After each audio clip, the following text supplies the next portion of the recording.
Jama'a assalamu alaikum wa rahmatullahi ta'ala wa barakatu.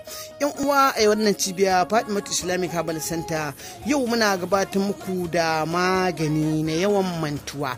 Yan uwa da yawan ku kukan yi abu ku ce kun manta, ko a tambaye ku an ce muku kaza me aka ce ku ce kun manta, ko a umarce ku a wasu karatu ku haddace kaza ku ce kun manta, ko yara 'yan makaranta ko 'yan sakandare ko 'yan university.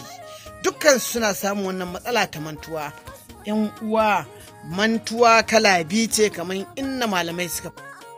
Akwai mantuwa da take ta shafi aljanu, ta shafi manyan shedanu.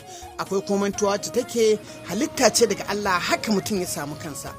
Yan uwa, dukansu waɗannan mantuwoyi guda biyu ba wanda ba shi da magani. Shi yasa babban malami mai wannan littafi da nake ɗagawa, wato Igastila Fahmi mai shahidi shaidan, yake cewa ita mantuwa fa gaba ɗayanta ma mafi 90 cikin 100 matsala ce daga shaidanu ko shafi sihiri.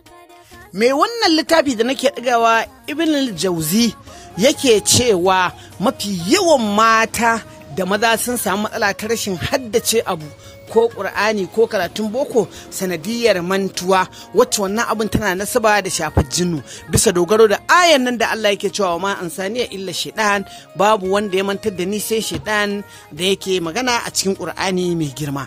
Yan uwa, dukansu suna da magani. Haka shi kansa wannan littafin na biyu da na nuna muku na riga na ajiye shi yanzu kun gani, ma'ana Sarim al-Battar fi tasaddi da Salatul Ashrar. Sheikh Wahid Abdulsalam al-Bali yake cewa mafiya yawan mantuwa take shafuwa akan kwakwalwar mutum tana da nasaba da abin da ya shafi jinnu, kamar yadda Allah ya tabbata a cikin Qur'ani. Hasali ma a bisa dogaro da wannan ai wasu malaman suna ganin ai babu abin da yake sa mantuwa sai shedan, aljanu ne suke sa mantuwa. Sai kaga yaro ana ta karatun Alqur'ani, ana ta karatun Alqur'ani, amma da an biya masa ya riga ya manta, bai ma san me malamin ya ce ba. Shi yasa yan uwa a yau muka kawo muku wannan abu da kuke gani, cikui kenan, nonon raƙumi. Nono ne fa na raƙumi, cikui tatacce wanda babu gauraya a cikinsa.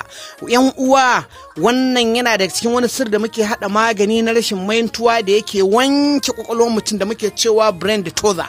Ya wanke ta, ya goge ta, ya fitar da dukkan wani blood clot da yake toshe kwakwalwa yan uwa, domin kwakwalwa ta rinka haddace abu da gaggawa. Yan uwa, ku sani ma anzalallahu da illa anzalallahu shifa, annabi ne ya faɗa. Kuma wannan magan na mujarrabin ne, mun jaraba tajriba ta tabbatar. Ku same ni a 070 30 94 5511.